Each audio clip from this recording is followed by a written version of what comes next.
بسم اللہ الرحمن الرحیم وصلی اللہ علی النبی الکریم رب اشرح لی صدری ویسر لی امری واحلل عقدۃ من لسانی یفقہوا قولی۔ جیسا کہ پچھلے اتوار کو میں نے بتایا تھا، آج کا ٹاپک ہے جرنی ٹو اقصی ماسک، یعنی مسجد اقصیٰ کا سفر۔ تو آج اسی کے بارے میں کچھ باتیں عرض کروں گا، کیونکہ ابھی حال میں وہاں پر گیا تھا اور وہاں پر جو تجربات یا تاثرات ہوئے اس کا خلاصہ میں بیان کرنے کی کوشش کروں گا۔ دیکھیے 1948 میں اسرائیل کا مسئلہ پیدا ہوا، یعنی فلسطین میں یہودی اسٹیٹ بنی 1948 میں۔ تو اس وقت میں اعظم گڑھ میں ہوتا تھا اور سارے مسلم دنیا میں اس پر بہت زبردست ہلچل مچی۔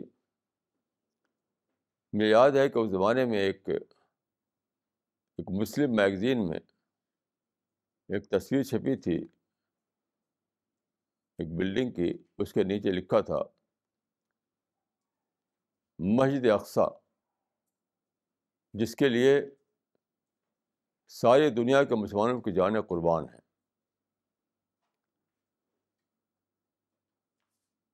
اب اس واقعے کو 60 سال بیت چکے ہیں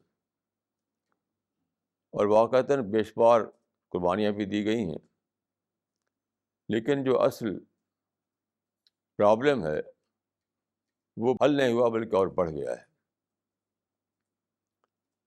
بہرحال تو شروع سے مجھے یہ شوق تھا کہ میں وہاں جاؤں۔ تو پہلی بار جو میرا سفر ہوا وہ 1995 میں 1995 میں اٹلی میں ایک مسیحی تنظیم ہے، اس کا نام ہے کمیونٹی آف سینٹ ایجیڈیو۔ اس نے یروشلم میں ایک پیس کانفرنس کی تھی، تو اس کانفرنس نے مجھے بلایا، اس کے تحت میں وہاں گیا پہلی بار۔ تو جب میں وہاں پہنچا تو میں دیکھا کہ کوئی مسلمان وہاں پر نہیں تھا، صرف موراکو کے ایک صاحب آئے تھے جو پروفیسر تھے وہاں کی یونیورسٹی میں۔ تو بہت زیادہ شرمندہ اور نظر آتے تھے۔ انہوں نے بتایا کہ علماء کا یہ فتویٰ ہے کہ جب تک یہودی آکوپیشن یہاں پر موجود ہے اس وقت تک مسجد اقصیٰ میں جانا جائز نہیں باہر والوں کے لیے۔ بالکل جو مقامی طور پر جو قریبی لوگ ہیں وہ تو آتے ہیں وہاں پر، لیکن باہر کے مسلمان وہاں جائیں تو یہ اسلام میں ناجائز ہے۔ تو وہ بہت ہی شرمندگی کے ساتھ وہاں آئے تھے اور کوئی بھی نہیں آیا تھا وہاں، حالانکہ وہ انٹرنیشنل کانفرنس تھی اور بہت سے مسلمانوں کو بلایا گیا تھا۔ تو میں نے ان سے کہا کہ دیکھیے یہ فتویٰ ہی غلط ہے،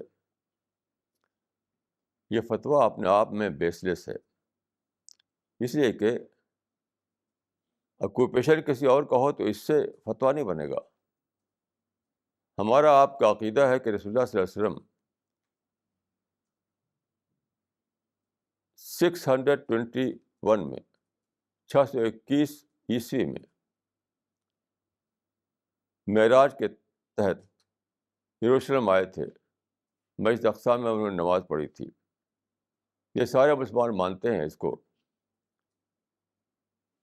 تو صرف حضرت عائشہ مانتی ہیں کہ یہ روحانی سفر تھا، باقی سارے علماء اس کو جسمانی سفر مانتے ہیں، یعنی بے جسد ہی شریف مانتے ہیں۔ تو میں نے کہا کہ اس وقت جب آئے تھے رسول اللہ یہاں پر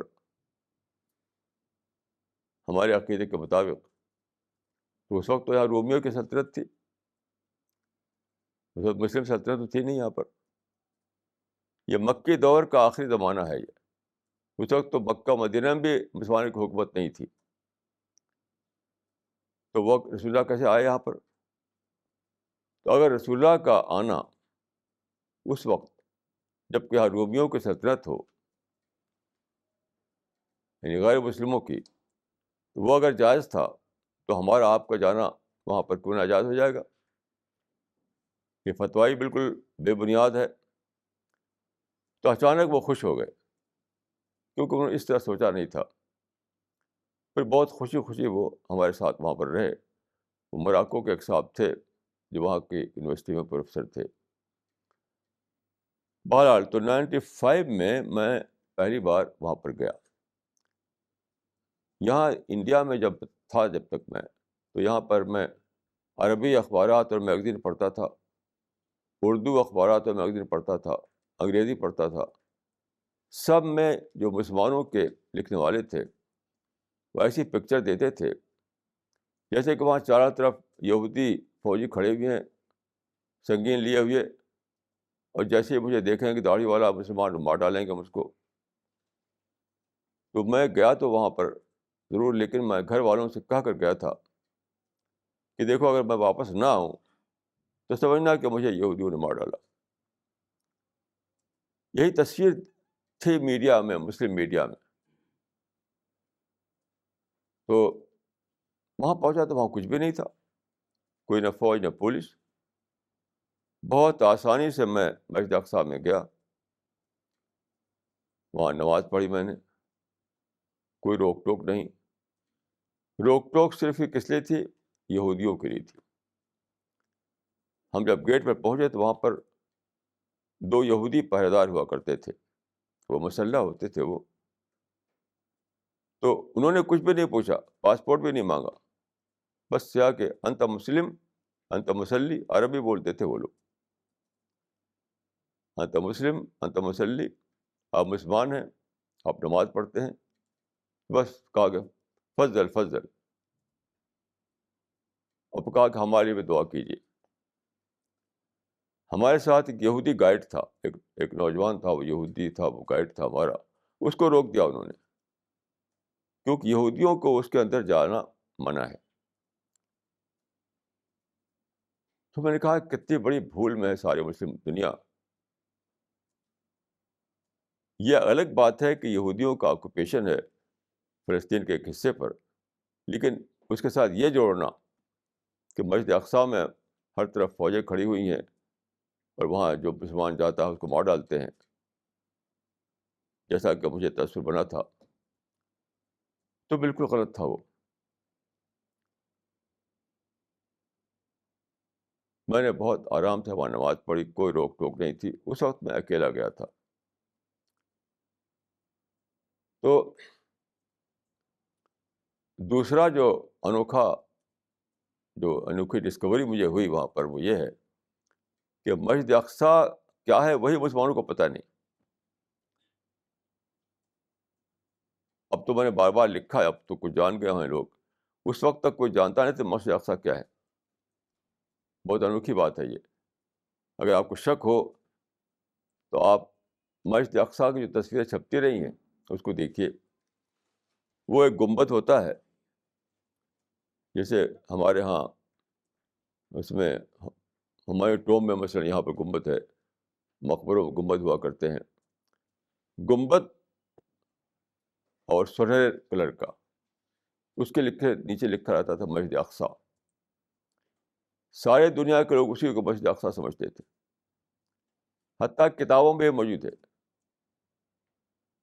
میں نے اپنے سفر نامے میں بہت سی مثالیں دی تھی کہ لوگ کس طرح مسجد اقصیٰ اور اس گنبد کو جس کو قبۃ الصخرہ کہا جاتا ہے دونوں کو ایک سمجھتے تھے. مثال پر مولانا ابوالعلا مودودی نے یہی لکھا ہے، مسجد قبۃ الصخرہ یعنی مسجد اقصیٰ.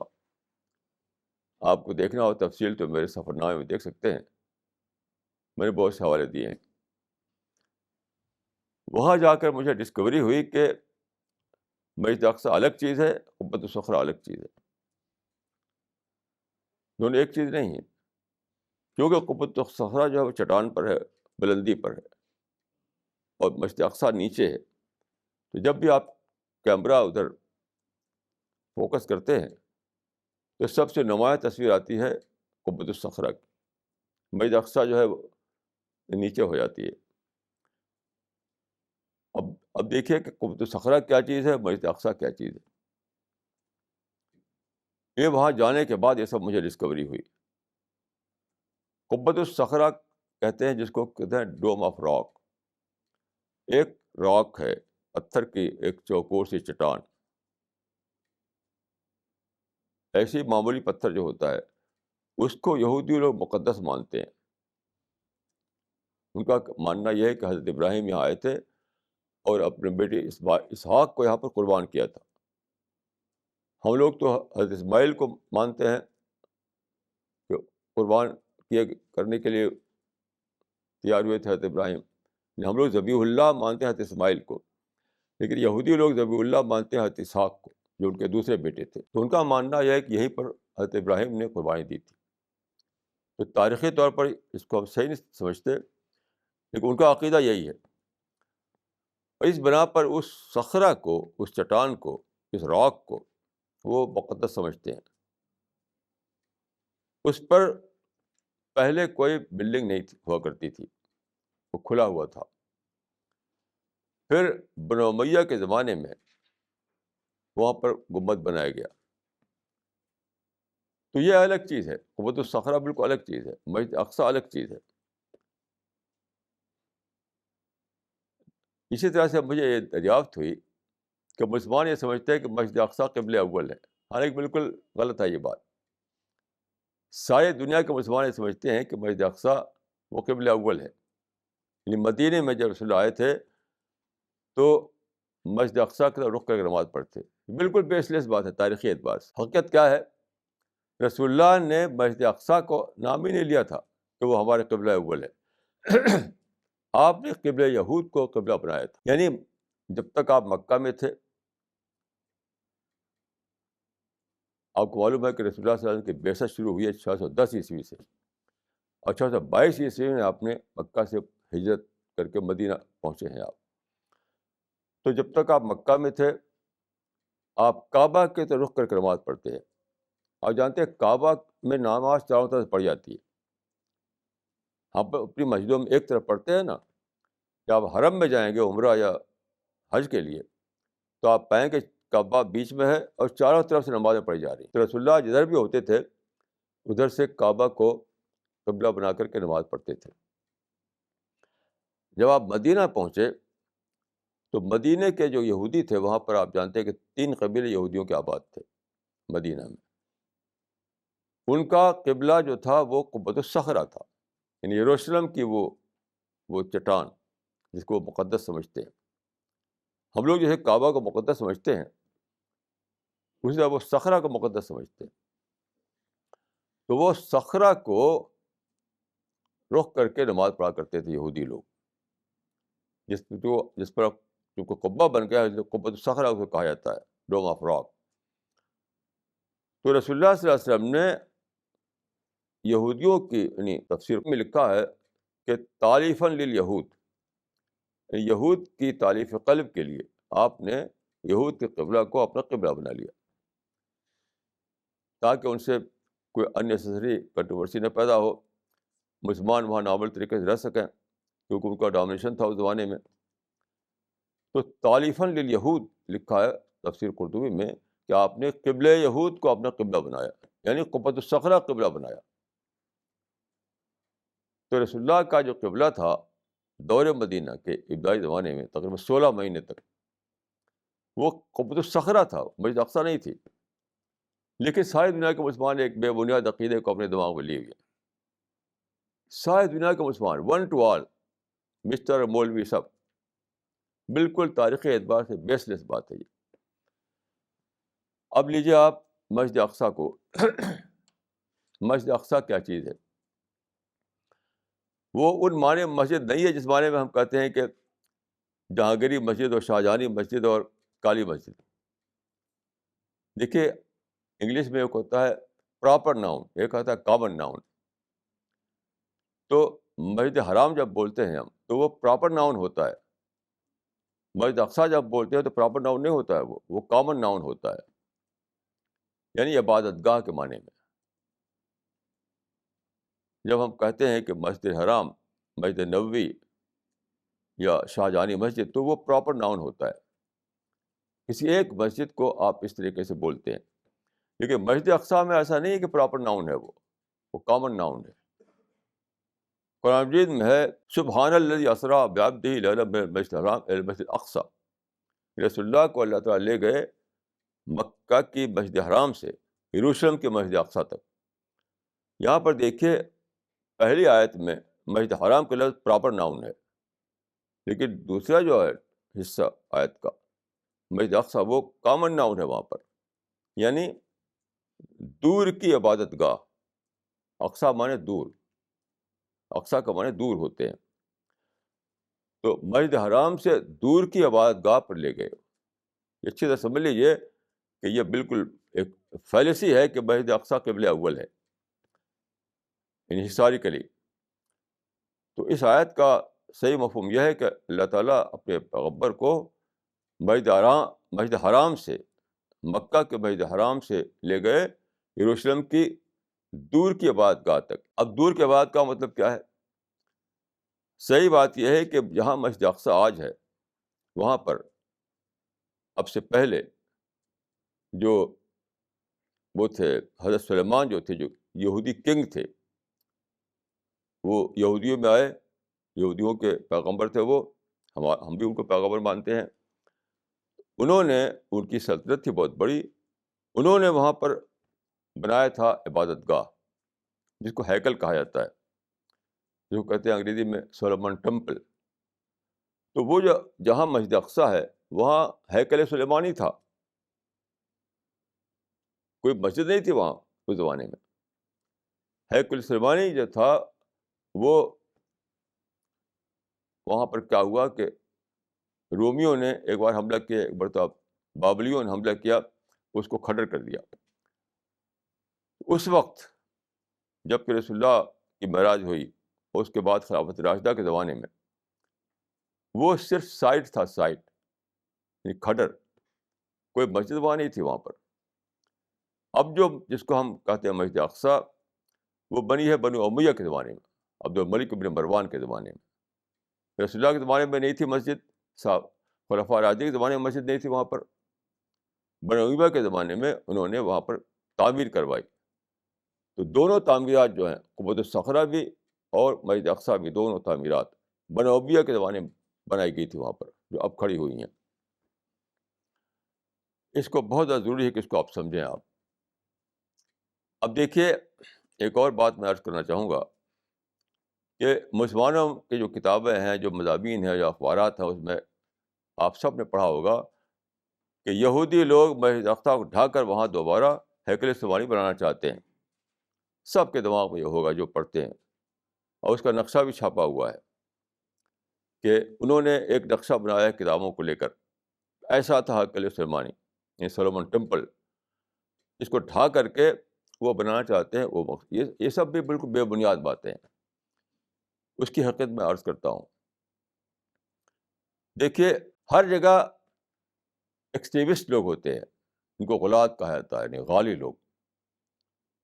ہر جگہ، ہر تبلیغ میں غالی لوگ ہیں، جماعت اسلامی میں غالی لوگ ہیں، شیعوں میں غالی لوگ ہیں، ان کو غلاۃ شیعہ کہا جاتا ہے. مسلمانوں میں غالی لوگ ہیں، ایکسٹریمسٹ. اسی طرح سے یہودیوں میں بھی غالی لوگ ہیں، ایکسٹریمسٹ. جیسے میں امریکہ میں گیا تو وہاں کچھ مسلمان ہیں جو کہتے ہیں کہ کیلیفورنیا جو ہے وہ خیلیفورنیا تھا، یعنی خلیفہ یہاں رہا کرتا تھا مسلمانوں کا، یہ خلافت تھی یہاں پر قائم، تو ہم اس کو دوبارہ خلافت بنائیں گے. تو امریکہ کے 7 ملین مسلمان تھوڑی ایسا کہتے ہیں. کچھ مسلمان ایسے ہیں، یعنی غلاۃ مسلمین، ایکسٹریمسٹ مسلمس. تو آپ اگر اس کو کہیں کہ صاحب یہی سارے امریکہ کے سارے مسلمانوں کی ماننا ہے تو یہ غلط ہوگا.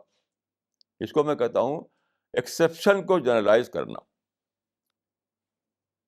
ایکسیپشن کو جنرلائز کرنا یعنی استثناء کو عموم بنانا، استثناء کی تعمیم، ایک کو کل بنانا. ایک کو کل بنانا یا استثناء کو عموم بنانا یا ایکسیپشن کو جنرلائز کرنا. تو اگر آپ یہ کہیں کہ صاحب سارے امریکہ کے مسلمان ایسے ہیں، یہ غلط ہوگا. جماعت اسلامی میں دیکھیے SIM جو ہے وہ غلات جماعت اسلامی ہے. وہ کہتے ہیں ہم مولانا مودی کے اصل ماننے والے ہیں. جماعت اسلامی والے تو ہٹ گئے ہیں. ہر جماعت میں، ہر گروہ میں، ہر قوم میں، ایسے ہندوؤں میں بھی ہیں. ہر جگہ غلات ہندو بھی ہیں، غلات ہنود، کچھ لوگ بہت ایکسٹریمسٹ قسم کے. تو یہ طریقہ بالکل غیر علمی ہے، ان سائنٹیفک ہے کہ آپ کسی گروہ کے جو ایکسٹریمسٹ ہوتے ہیں، جو ہمیشہ بہت ہی مائنارٹی ہوتے ہیں، ان کو جنرلائز کریں اور کہیں کہ یہی وہ اس قوم کی سوچ ہے. تو اگر مسلمانوں میں جو غلات مسلمین ہیں، جو ایکسٹریمسٹ لوگ ہیں، ان کو لے کر کے آپ مسلمانوں کو راہ نہیں قائم کرتے. جیسے میں پاکستان گیا 71 میں، جب واپس آ رہا تھا تو ایک لیڈر صاحب جو وہاں پاکستان میں لیڈر کی حیثیت تھی ان کی، اب ان کا انتقال ہو چکا ہے، تو انہوں نے جب مجھے رخصت کیا لاہور میں، تو ہنستے ہوئے کہا 71 میں، اگلی ملاقات آپ سے دلی میں ہوگی. یعنی ہم دلی کو فتح کر لیں گے اور وہاں پر ہم پہنچیں گے اور وہیں پر آپ سے ملیں گے. تو کیا یہ سارے پاکستانی سوچ تھوڑی ہے؟ یہ غلات پاکستانی ہیں، یہ جو سمجھتے ہیں کہ ساری دنیا کو فتح کر لیں گے یا انڈیا کو فتح کر لیں گے اور پھر وہاں پر لال قلعہ میں چائے پئیں گے. تو غلات ہنود، غلات مسلمین جس طرح سے ہیں، اسی طرح غلات ہنود، اسی طرح غلات یہود بھی ہیں. یہ یہودیوں کے تھوڑا سا طبقہ ہے جو اس طرح سوچتا ہے. میں نے وہاں تحقیق کی، اس سے پہلے جب 95 میں گیا تھا تب میں معلوم ہوا کہ اب بہت تانی مائنارٹی ہیں وہ لوگ جو ایسی باتیں کرتے ہیں. ورنہ عام یہودیوں کو اس سے کوئی مطلب نہیں. عام یہودی سیکولر ہے، لبرل ہے، جیسے چاہے ویسے عبادت کرو، ہمیں اس سے کوئی مطلب نہیں، ہمیں تو بزنس چلانا ہے. تو وہاں پر لوگوں نے یہ کیا ہے کہ غلات یہود کو جنرلائز کر کے اسی کو کہتے ہیں یہودیوں کا خیال ہے، یعنی ایکسیپشن کو جنرلائز کرنا. یاد رکھیے بہت بڑی گمراہی ہے جس سے ساری دنیا مبتلا ہے. فیملی میں، سوسائٹی میں، ہر جگہ لوگ جو ایکسیپشنل واقعات ہوتے ہیں، کچھ لوگ کی جو سوچ ہوتی ہے اسی کو لے کر کے کہتے ہیں کہ سب کی سوچ یہی ہے. یہ عام غلطی ہے، عام غلطی. حتیٰ کہ جو شادی کے بعد سپریشن ہوتا ہے، طلاق، وہ بھی اسی لیے ہوتا ہے کہ بیوی شوہر کی کسی ایک بات کو لے کر کے اس کو سمجھتی ہے کہ ایسا خراب ہے میرا شوہر. شوہر بیوی کی کسی ایک بات کو لے کر ایسی خراب ہے میری بیوی. حالانکہ 99 باتیں اچھی ہوتی ہیں، ایک بات گڑبڑ ہوتی ہے، اسی کو لے کر کہتے ہیں اتنا بڑھاتے ہیں کہ پھر طلاق ہو جاتا ہے. وہ بھی ایکسیپشن کو جنرلائز کرنا، ایکسیپشن کو جنرلائز کرنا. تو وہاں پر مسجد اقصیٰ کا جو معاملہ ہے وہ ہرگز ایسا نہیں ہے کہ سارے یہودی یہ چاہتے ہیں کہ اس کو توڑو اور توڑ کر کے اس کو حقل سلوانی بناؤ. کچھ یہودی ایسے ہیں جو غالباً کالی ہیٹ پہنتے ہیں، ایک ٹائنی مائنارٹی ہے ان کی. باقی یہودیوں کو، سارے یہودیوں کے بھی نہیں، کچھ ریلیجس یہودی جو ہیں ان کا سول کنسرن کیا ہے؟ دیوار گریا جو کہا جاتا ہے، ویلنگ وال، اس تک ان کی ریچ باقی رہے. وہاں جا کر کے وہ اسے چپک کر کے، ایسی دیوار ہے اسے چپک کر کے اس سے روتے ہیں اور دعا کرتے ہیں. کیوں؟ وہ حضرت سلیمان کا جو ہیکل تھا اس کی ایک بچی ہوئی وہ دیوار ہے. باقی کوئی چیز موجود نہیں ہے اس زمانے کی، سب گر چکا ہے. اب جو اسٹرکچر ہے اس اسٹرکچر کی ایک دیوار ہے، وہ جو ابھی اقصیٰ کا جو اسٹرکچر ہے وہ پورا کا پورا تو ہے جو بعد کو بنایا گیا ہے، لیکن ایک طرف کی جو دیوار ہے وہ وہی ہے جو حضرت سلیمان کا ہیکل تھا. پتھر کی ہے وہ. وہاں پر یہودی جاتے ہیں، اس دیوار کے سامنے بہت بڑا میدان ہے اوپن، وہاں آتے ہیں وہ، اور زیادہ تر آتے ہیں وہ کالی ٹوپی والے، مطلب جو فنڈامنٹلسٹ یہودی ہیں، باقی یہودیوں کو کوئی مطلب نہیں ان چیزوں سے، وہ لبرل ہیں اور بالکل مذہب سے ان کو دلچسپی نہیں ہے. تو جو مذہبی یہودی ہے وہاں جا کر کے دیوار گریا یا ویلنگ وال سے لپٹتے ہیں، روتے ہیں. یہ ہے وہاں پر. اب دیکھیے کہ یہ جو ہماری جو منفی سوچ ہو گئی ہے، کتنے بڑے فائدے سے ہم محروم ہیں منفی سوچ کی وجہ سے. کہ وہاں پہلے تو وہاں جاتے ہی نہیں، اور جاتے ہیں تو نفرت دے کر جاتے ہیں. اب میں جب گیا 1995 میں، تو جب میں نے 2 رکعت نماز پڑھی وہاں پر تحیۃ المسجد پہلی بار، تو جب میں نے سجدہ کیا، اچانک ہی مجھے ایک انسپریشن ہوا. کیونکہ وہ منفی خیالات میرے نہیں تھے، میں 100% پازیٹیو رہتا ہوں ہمیشہ. دیکھیے جو پازیٹیو رہے گا اس کو خدا کا انسپریشن ملے گا، خدا کا الہام ملے گا. دیکھیے وحی تو بند ہو چکی ہے، الہام بند نہیں ہوا ہے. یاد رکھیے، وحی کو کہتے ہیں انگریزی میں ریویلیشن، الہام کو کہتے ہیں انسپریشن. تو ریویلیشن بند ہو گیا ہے کیونکہ پیغمبر پر آتا ہے، انسپریشن باقی ہے، وہ بھی خدا کی طرف سے ہوتا ہے. تو جب میں سجدے میں گیا تو اچانک میں ٹپ ٹپ آنسو نکلنے لگے، اچانک بالکل، کیونکہ ایک انسپریشن آیا. میں نے کہا کہ خدایا، یہ وہ جگہ ہے جہاں سارے پیغمبر اکٹھا ہوئے، پیغمبر اسلام نے ان کی امامت فرمائی، سارے لوگ یہاں جماعت میں کھڑے ہوئے قطار بنا کر کے، تو مجھے بھی اس جماعت میں شامل کر دے. ڈسٹینس تیرے لیے کوئی چیز نہیں، اسپیس اینڈ ٹائم تیرے لیے کوئی چیز نہیں. تو زمان و مکان کی قید کو ختم کر سکتا ہے. تو مجھے اس جماعت میں شامل کر دے جبکہ یہاں پیغمبر نماز پڑھ رہے تھے اور رسول اللہ امامت فرما رہے تھے، مجھے بھی اس میں شریک فرما دے.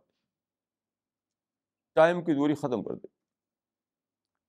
یہ اتنا اونچا انسپریشن تھا، آج تک مجھے اس کی لذت محسوس ہو رہی ہے. اس سے لوگ محروم ہیں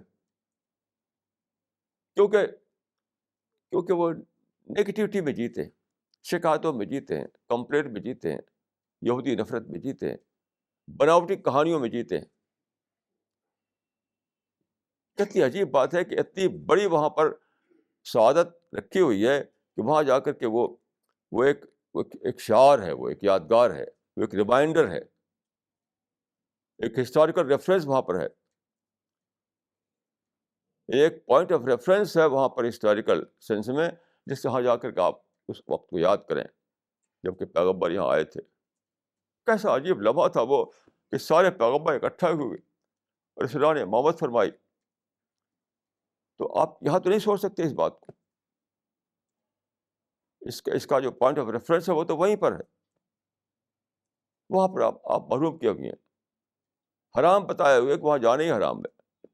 رسول اللہ گئے، نان منصب کا آکوپیشن وہاں پر تھا، تو رسول اللہ کے لیے جائز کیسے ہو گیا کہ تمہارے لیے حرام ہو گیا ہے؟ تو یہ اس وقت احساس مجھے بہت زبردست ہوا کہ ابھی بھی میں اس کی لذت محسوس کرتا ہوں. سمجھتا ہوں کہ مجھے یقین ہے کہ اللہ تعالیٰ نے مجھے اسے شامل فرمایا. کیوں؟ دیکھیے حدیث میں آتا ہے، انا عند ظن عبدی بھی فلیظن بی ما شاء.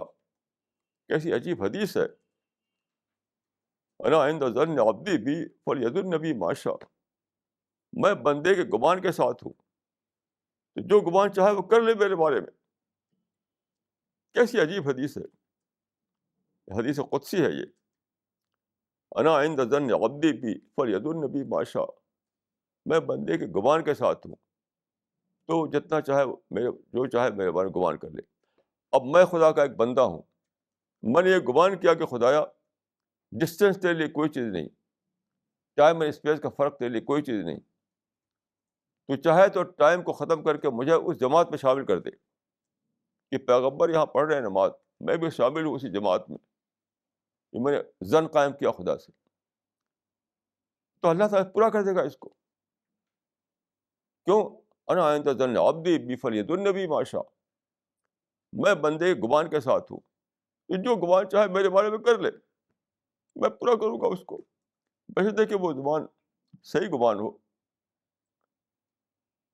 تو مجھے یقین ہے کہ اس حدیث کے مطابق کہ میں نے جو گمان کیا تھا اللہ تعالیٰ سے کہ خدایا تو دوری کو ختم کر دے، زمانے کی دوری کو ختم کر دے، تیرے اختیار میں یہ بھی ہے کہ تو زمانے کی دوری کو ختم کر سکتا ہے، تو بیان اسپیس اینڈ ٹائم ہے، اور مجھے اس لمحے میں شامل کر دے جب کہ یہاں پیغمبر سارے اکٹھا ہو کر نماز پڑھ رہے تھے۔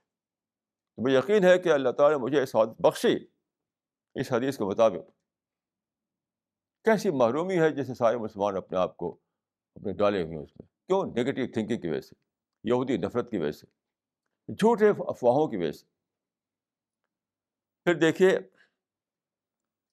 ابھی جب میرے پاس دعوت نامہ آیا وہاں سے، تل ابیب میں کانفرنس تھی، یہ میرا تیسرا سفر تھا وہاں کا، تو اقصیٰ کی کشش کی وجہ سے بہت سے لوگ تیار ہو گئے، تو ہم 7 آدمی ہو گئے۔ اس بار جب میں گیا ابھی پچھلے مہینے، تو ہماری پارٹی میں 7 آدمی تھے جو اقصیٰ میں نماز پڑھیں گے۔ سب کا سب سے بڑا شوق یہ تھا کہ اقصیٰ کو دیکھیں گے، مسجد اقصیٰ میں نماز پڑھیں گے۔ تو سب ہم لوگ وہاں پہنچے، وہاں جب پہنچے تو ہم سب نے وہاں پر نماز پڑھی۔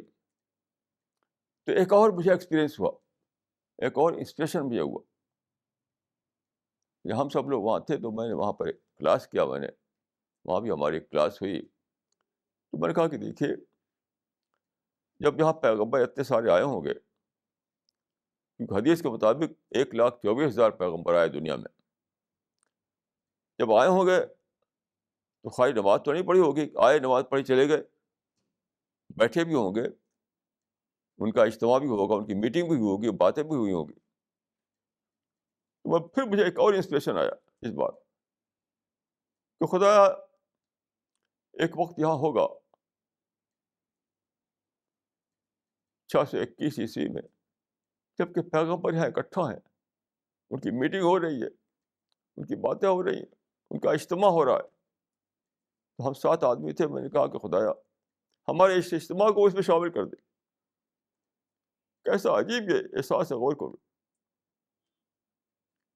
کہ جب یہاں پر پیغمبروں کا اجتماع ہو رہا ہے، اسی ہم کو بھی شامل کر دے۔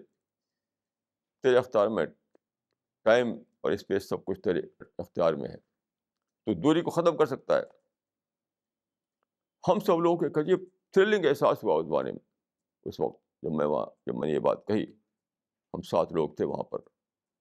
کتنی بڑی سعادت ہے یہ بتائیے، اور سارے دنیا کے مسلمان اپنے اس سعادت سے اپنے کو محروم کیے ہوئے ہیں۔ کیوں؟ یہودی نفرت میں، نیگیٹو تھنکنگ میں، بلکہ میں کہوں گا کہ بیس لیس افواہوں کے بنیاد پر۔ تو یہ ایک بات تھی۔ دوسری بات یہ ہے کہ ہمیں بہت سی معاملے میں ہمیں اپنے کو ریوائز کرنا پڑے گا۔ یہودی کے معاملے میں، اسرائیل کے معاملے میں جو ہمارے خیالات ہیں، اس میں بہت سی ایسی باتیں ہیں جو بالکل بیس لیس ہیں۔ میرا کسی کو لینا دینا نہیں ہے، ہندو سے، نہ یہودی سے، نہ کرسچن سے، نہ کسی اور سے۔ میں تو صرف خدا کی کتاب کو جانتا ہوں، خدا کے رسول کی باتوں کو جانتا ہوں، اور کسی بات کو میں نہیں جانتا۔ تو ہمیں بہت سارے آبسیشن سے باہر آنا پڑے گا۔ جیسا کہ میں نے عرض کیا کہ مسجد اقصیٰ کے معنی جو مسلمانوں کے ذہن میں ہے وہ ہے ہی نہیں۔ مسلمان سمجھتے ہیں کہ یہ قبلہ اول اگر ہے کوئی چیز تو وہ قبۃ الصخرہ ہے۔ حالانکہ میں کہوں کہ قبلہ اول کوئی بھی چیز نہیں، مسجد صخرہ بھی ہے، وہ قبلہ درمیانی ہے، وہ قبلہ اول نہیں ہے۔ قبلہ اول تو کعبہ تھا مکہ میں 13 سال تک۔ ہم سب جانتے ہیں کہ رسول اللہ نماز پڑھتے تھے مکہ میں نماز پڑھی جاتی تھی باقاعدہ، کہتے جماعت کے ساتھ نہیں۔ تو قبلہ اول کعبہ تھا۔ مدینہ میں ہجرت کے بعد 16 مہینے تک تقریباً دوسرا قبلہ بنا قبۃ الصخرہ۔ پھر جب تحویلی قبلہ ہوئی ہے تو تیسری بار پھر قبلہ بنا کعبہ۔ تو قبلہ اول کا تصور ہی غلط ہے۔ یہ اگر کوئی چیز ہے تو وہ قبلہ درمیانی ہے، کیونکہ نماز یہاں تو شروع ہوئی ہے، یعنی مدینے سے نماز شروع ہو چکی تھی 610 میں، جب کہ رسول اللہ نے پیغمبری ملی، تو 13 سال تک نماز پڑھتے رہے آپ مکہ میں. تو پڑھتے تھے کدھر؟ کعبہ کی طرف. تو قبلہ اول تو کعبہ ہوا. جب آپ نے ہجرت فرمائی تو تالیفاً للیہود، یعنی یہود کی تالیف کے قلب کے لیے یہودیوں سے کوئی نزاع خواہ نہ اٹھ کھڑی ہو، جو وہاں ڈومینیٹنگ پوزیشن میں تھے وہاں پر وہ.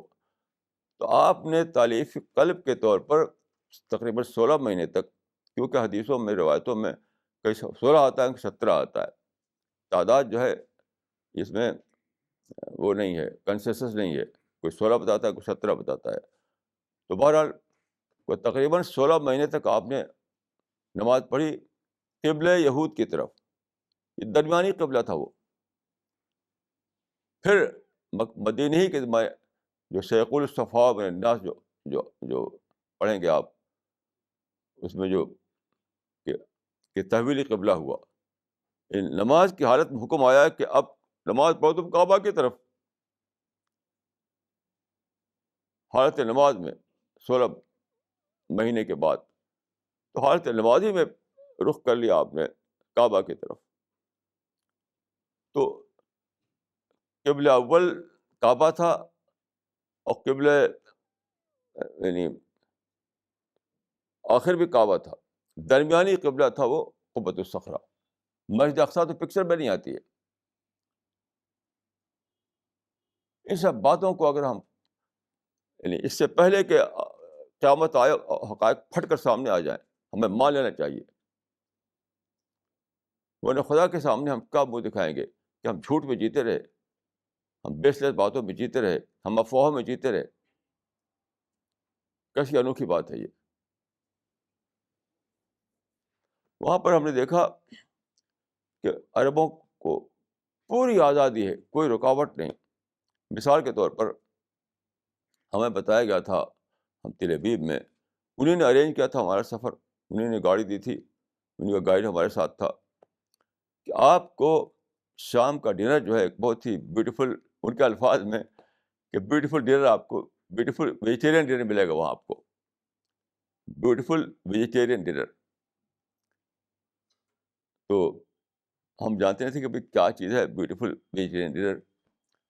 تو وہاں جب پہنچے تو معلوم یہ ہوا کہ شام کے وقت مغرب کی نماز پڑھی ہم نے، اس میں مغرب کی نماز پڑھی تھی ہم نے جماعت کے ساتھ مسجد اقصیٰ میں.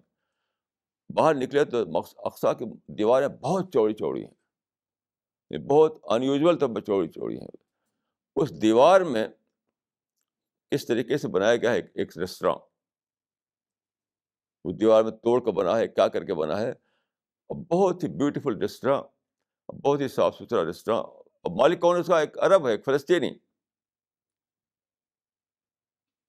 اب اس دن جو یعنی جو ہمیں کھانا ڈنر جو دیا گیا، یعنی ویجیٹیرین، وہ ایک نیا ایکسپیرئنس تھا. وہ بہت صاف ستھرا، ایسا ویجیٹیرین کھانا ہم نے کبھی کھایا نہیں تھا، شاید ہمارے ساتھیوں نے بھی کبھی نہیں کھایا تھا ایسا. بہت ہی عمدہ قسم کی روٹی، اور بہت اچھے قسم کا سالن، اور طرح طرح کے وہ سلاد اور سبزی. یعنی واقعی وہ ایک بیوٹیفل ڈنر تھا وہ. اور کس نے کہاں کر رہا تھا وہ؟ مسجد اقصیٰ میں کہ دیوار میں ریسٹوراں بنا کر کے. کون کر رہا تھا؟ ایک عرب فلسطینی کر رہا تھا. اس کو ارینج کیا تھا ان لوگوں نے جو انہوں نے ہمیں بلایا تھا. یہاں سے جب ہم جانا تھا، ہمیں انویٹیشن آیا ہمارے پاس، تو ہم نے ان کو ای میل سے میسج بھیجا کہ ہم وہ آئیں گے تو ہم کانفرنس کے لیے صرف نہیں آئیں گے، ہمیں تو مسجد اقصیٰ جانا ہے. تو انہوں نے کوئی اس میں کوئی اور کوشچن نہیں کیا ہم سے، کچھ بھی نہیں. فل فور ان کا کہ آپ کا سارا ارینجمنٹ ہم کریں گے. اور ایک بڑی گاڑی انہوں نے دی، اس میں ہم بیٹھ کر گئے وہاں پر. انہیں کا گائیڈ تھا، انہیں کا آدمی تھا، انہیں سب کچھ کیا. لیکن کوئی ہمیں احساس ہی نہیں ہوا کہ یہاں پر کوئی ہمارے پاس ظلم ہو رہا ہے. دیکھیے، اسرائیل کا معاملہ ایک پولیٹیکل مسئلہ، یاد رکھیے. ریلیجس مسئلہ نہیں ہے. مسلمانوں کی غلطی کیا ہے کہ پولیٹیکل پرابلم کو فل فور ریلیجس پرابلم بنا دیتے ہیں, اور پھر جو پولیٹیکل شکایتیں ہوتی ہیں اس کو یہاں لا کر چسپاں کر دیتے ہیں. وہ خاص طرح ایک پولیٹیکل مسئلہ ہے, اس کی بنا پر اتنی نفرتیں ہیں, اتنی شکایتیں ہیں کہ وہاں جو ہماری سعادتیں رکھی ہوئی ہیں ان سعادتوں سے ہم فائدہ نہیں اٹھا پاتے. پھر ہمارے ساتھیوں نے وہاں پر کیا کیا, مسجد اقصیٰ بہت بڑی مسجد ہے, کافی بڑی, جگہ جگہ اس میں اسٹینڈ بنے ہوئے ہیں. ہمارے ساتھیوں نے قرآن کا انگلش ٹرانسلیشن جو ہمارا چھپا ہے ماشاء اللہ, ابھی جو چھاپ کر کے ہم ساتھ لے گئے تھے اپنے, بالکل میں کہہ سکتا ہوں کہ قرآن کا پہلی بار انگلش میں ایک ایسا ترجمہ چھپا ہے جس میں کلیئرٹی ہے. ہم برسوں سنتے تھے کہ جتنے ترجمے ہیں قرآن مجید کے سب میں کنفیوژن ہے, کلیئرٹی نہیں ہے. جو پڑھتے تھے انگریزی داں لوگ سب شکایتیں کرتے تھے. ابھی دلی میں ایک صاحب ہیں جو انہوں نے ریسرچ کیا ہے انگلش ترجموں پر, جتنے بھی انگلش ٹرانسلیشن اس پر ریسرچ کیا انہوں نے, ان کا کہنا یہ ہے کہ سب میں کلیئرٹی نہیں ہے. یعنی قرآن ایک ایسی بک ہے جس میں کلیئرٹی پار ایکسلنس ہے. یعنی قرآن ایک ایسی بک ہے, یعنی عربک ٹیکسٹ جو اس کا ہے اس میں کلیئرٹی پار ایکسلنس ہے. لیکن جب آپ اس کا انگلش ٹرانسلیشن پڑھتے ہیں تو اس میں کلیئرٹی نہیں رہتی ہے. ہمارے ادارے نے خدا کے فضل سے ایک پوری ٹیم کی کوشش سے, ایک پوری ٹیم اس میں لگی ہوئی ہے تھی, کسی اکیلے کام نہیں ہے, وہ ایک پوری ٹیم کی کوشش سے ایک ٹرانسلیشن انگلش میں چھپا ہے. پہلی بار پرنٹنگ پریس کے زمانے میں, جس کا کلیئرٹی ہے کہ پڑھتے جائیے سمجھتے جائیے, پڑھتے جائیے سمجھتے جائیے. وہ وہاں پر مسجد اقصیٰ کا اندر رکھا گیا, کئی نسخے اس کے, 5 کاپی وہاں رکھی گئی. اتنا بڑا سا اقصیٰ ہے اس میں, جگہ جگہ جگہ اس میں ٹورسٹ بھی آتے ہیں. یعنی پہلی بار ہسٹری میں ایسا ہوا کہ اس کے اندر قرآن کا انگلش ترجمہ رکھا گیا تاکہ جو لوگ آئیں اس کو پڑھ سکیں. اور ہمارے ساتھ جو لوگ گئے تھے وہ کافی لے گئے تھے اسلامک لٹریچر اور قرآن کا ٹرانسلیشن, وہاں لوگوں کو دیا. جو پریزیڈنٹ ہے اسرائیل کا پریزیڈنٹ, اس کو دیا, اس نے کھڑے ہو کر کھول لیا اس کو, یہ قرآن کا ترجمہ ہے, بہت ادب کے ساتھ. وہ پورا جو سمجھ لیے کہ ہم ہی لوگ ماسٹر آف سچویشن بن گئے وہاں پر. بہت بڑا وہ تھا, یعنی کانفرنس, 40 کنٹریز کے لوگ آئے تھے, انٹرنیشنل کانفرنس تھی وہ, کافی لوگ تھے. ہم لوگ ماسٹر آف سچویشن جس کو کہتے ہیں وہ بنے ہوئے تھے. سارے لوگوں میں ہمارے لٹریچر پھیل رہا تھا. ہمارے 7 آدمی جو تھے اسی میں مشغول تھے, لٹریچر دے رہے ہیں, قرآن کا ترجمہ دے رہے ہیں, لوگوں سے انٹریکشن کر رہے ہیں, لوگوں سے ڈسکشن کر رہے ہیں, باتیں کر رہے ہیں. یعنی وہ منظر جو ہے, جو اگر آپ تصور کیجئے کہ رسول اللہ صلی اللہ علیہ وسلم جب تھے وہاں پر مکہ میں, تو وہاں پر مکہ میں اجتماعات ہوا کرتے تھے, کچھ اسواق کے نام پر ہوتے تھے, کچھ کعبہ میں آتے تھے لوگ زیارت کعبہ کے لیے, حالانکہ بت رکھے ہوئے تھے وہاں پر 360. تو کافی بڑی وہاں پر گیدرنگ ہوا کرتی تھی. اس گیدرنگ کو رسول اللہ صلی اللہ علیہ وسلم نے استعمال کیا اپنے آڈینس کے لیے, یعنی قرآن جا کر سنایا کرتے تھے وہ. اس وقت چونکہ پرنٹنگ پریس نہیں تھا, صرف میموری میں قرآن ہوا کرتا تھا.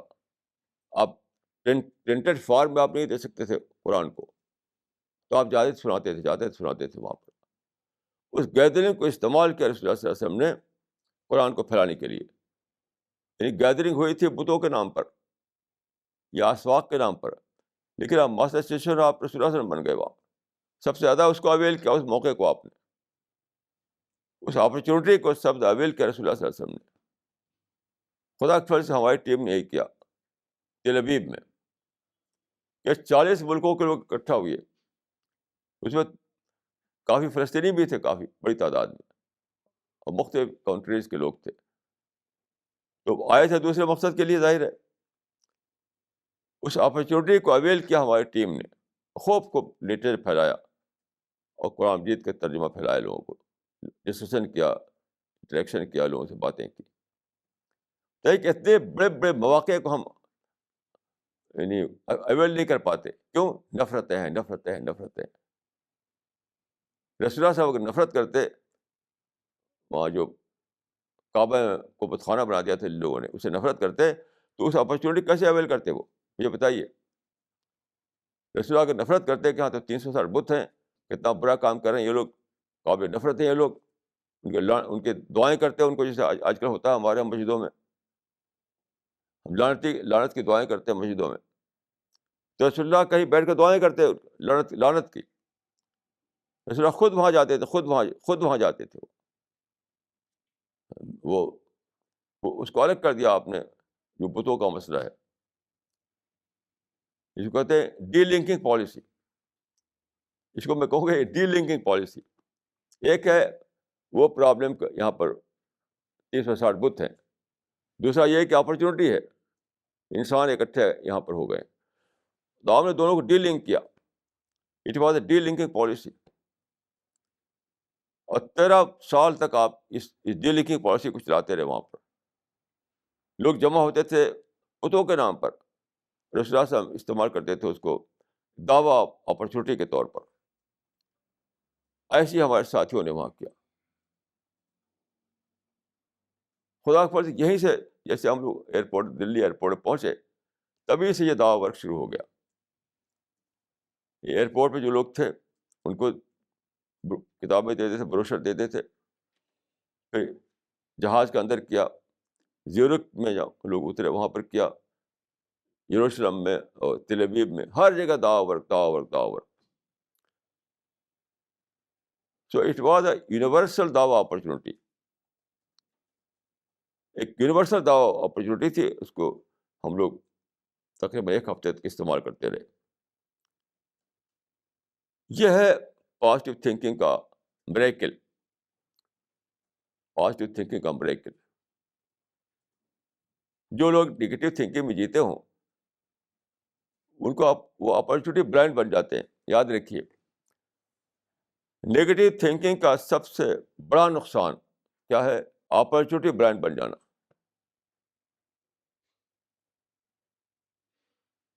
سب سے بڑا لاس، سب سے بڑا نقصان نگیٹو تھنکنگ کا یہ ہے کہ آپ بن جاتے ہیں دعویٰ بلائنڈ، اپرچونیٹی بلائنڈ. مواقع ہوتے ہیں لیکن اس کو اویل نہیں کر پاتے. آپ مواقع ہوتے ہیں، آپ اس کو اویل نہیں کر پاتے. اچھا، اس سے بڑا کوئی لاس ہو سکتا ہے؟ اس سے بڑا کوئی نقصان ہو سکتا ہے؟ اب میں ایک اور بات عرض کرنا چاہتا ہوں کہ جس کے بارے میں آپ لوگ بہت ہی کنفیوژن میں ہیں. قرآن مجید میں ہے کہ سبحان اسرا بعبدی لیلا من المسجد الحرام الی المسجد الاقصی الذی بارکنا حولہ. مسجد اقصیٰ کے ماحول کو اللہ تعالیٰ نے بابرکت بنا دیا ہے. یہ اس آیت میں بتایا گیا ہے، یعنی سورہ اسراء میں، کہ اللہ لے گیا اپنے بندے کو مسجد حرام سے مسجد اقصیٰ تک، جس کے ماحول کو ہم نے برکت دی ہے، بابرکت بنایا ہے. اس کا مطلب کیا ہے؟ یعنی بابرکت ہونے کا مطلب کیا ہے؟ کوئی لوگ سمجھتے ہیں کہ وہاں زیتون ہے اور انجیر ہے اور پھل ہیں. یہ خدا کی تصغیر ہے، یہ تو خدا کی تصغیر ہے. یہ مطلب نہیں ہے اس کا. دیکھیے اس کا مطلب یہ ہے کہ اس ماحول کو، اس علاقے کو، اس ایریا کو، اس مقام کو خدا نے بہت سے ہسٹوریکل واقعات کے لیے پوائنٹ آف ریفرنس بنا دیا ہے. اس کا مطلب یہ ہے کیونکہ پیغمبر بہت سے آئے وہاں پر. آپ جانتے ہیں کہ رسول اللہ آئے بنو اسماعیل میں، لیکن اور سارے نبی تو بنی اسرائیل میں آئے، اسی کے ارد گرد، فلسطین میں، شام میں، اردن میں، اسی علاقے میں. تو اس علاقے کو اللہ تعالیٰ نے ہسٹوریکل سینس میں پوائنٹ آف ریفرنس بنا دیا ہے. وہ کیسے؟ جب وہاں جاتے ہیں آپ تو وہاں پر پیغمبر قبریں بھی ہیں. آپ یاد کرتے ہیں کہ یہاں وہ پیغمبر آئے تھے، یہاں وہ پیغمبر آئے تھے، وہاں یہ پیغمبر آئے تھے. ہر پیغمبر کے ساتھ بہت سی چیزیں جڑی ہوئی ہیں، ان کو آپ یاد کرتے ہیں، اسے لیسن لیتے ہیں، اسے سبق لیتے ہیں، اسے گائیڈنس لیتے ہیں. گائیڈنس میں چند مثالیں دوں گا آپ کو. مثلاً حضرت یوسف علیہ السلام جو تھے وہ پیدا ہوئے کنا میں. کنا فلسطین میں ہے. پھر بعد کو مصر گئے وہ. اسی ایریا میں پیدا ہوئے حضرت یوسف علیہ السلام جو مصر میں گئے. مصر میں کیا ہوا، اس وقت جو بادشاہ تھا وہاں پر، اس بادشاہ ان سے متاثر ہوا اور اپنی حکومت میں ان کو ایک درجہ دے دیا جس کو ہم کہہ سکتے ہیں آج کل کی زبان میں یعنی فوڈ منسٹری، فوڈ منسٹر بنا دیا ہم کو. یعنی بادشاہ تب بھی وہی تھا، بادشاہ تب بھی وہی تھا، لیکن فوڈ منسٹری ان کے پاس تھی جس کو قرآن میں کہا یلی علی خزائن الارض. تو ایک بہت بڑا ایگزامپل سیٹ ہوا تھا یوسف کے زمانے میں. وہ کیا، جس کو آج کل کی زبان میں ہم کہہ سکتے ہیں ہم پاور شیئرنگ کا کانسیپٹ. پاور شیئرنگ یعنی بادشاہ اور یوسف کے درمیان پاور شیئرنگ. ساورنٹی جو تھی بادشاہ کے پاس تھی، لیکن ایڈمنسٹریشن جو تھا ان کے پاس ہو گیا تھا. اجلی علی خزائن الارض یعنی مصر کا جو ایڈمنسٹریشن ہے وہ مجھے میرے ہاتھ میں دے دو. تو ساورنٹی اس کے پاس تھی لیگل سینس میں، کانسٹیٹیوشنل ہیڈ کے طور پر. کانسٹیٹیوشنل ہیڈ جو تھا وہ بادشاہ تھا، ایڈمنسٹریشن کے ہاتھ میں آ گیا تھا. تو اس زمانے میں دیکھیے ایگریکلچر پیریڈ تھا، تو ساری اکانومی ایگریکلچر پر بیس کرتی تھی. تو یہ تھا، that was a kind of power sharing. مسلمان وہاں جاتے ہیں، بلکہ جاتے ہی نہیں ہیں، اس چیز کو نہیں دریافت کر سکے وہ. کیوں؟ جب ڈیموکریسی دنیا میں آئی، ڈیموکریسی، تو سارے ہمارے جو مسلم سو کال مسلم تھنکرس ہیں، انہوں نے کہا کہ ڈیموکریسی تو حرام ہے اسلام میں. مجبوراً اب ملکوں میں کیونکہ ڈیموکریسی آ گئی ہے تو ایڈجسٹ کر لیا ہے، یعنی ہپوکریٹیکلی. ورنہ وہ اس کا کتابوں میں ابھی لکھا ہوا کہ ڈیموکریسی ان اسلامک نظریہ، غیر اسلامی نظریہ. حالانکہ ڈیموکریسی کیا ہے؟ Democracy means power sharing, system of power sharing. Democracy میں government of the people, by the people, for the people ہوتا ہے. یعنی کوئی ایک کنگ نہیں ہوتا، کوئی ایک ساورن نہیں ہوتا، کوئی ایمپرر نہیں ہوتا، سب لوگ شیئر کرتے ہیں. تو ڈیموکریسی جو ہے پاور شیئرنگ کا سسٹم ہے.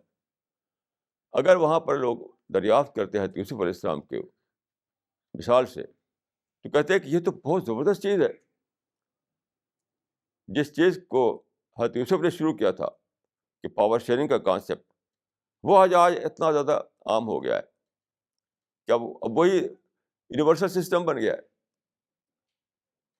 حضرت یوسف علیہ السلام کو جو ملی تھی انڈیویجول لیول پر، اب وہ یونیورسل لیول پر آ گئی ہے پاور شیئرنگ. تو اس کو استعمال کرو، اس کو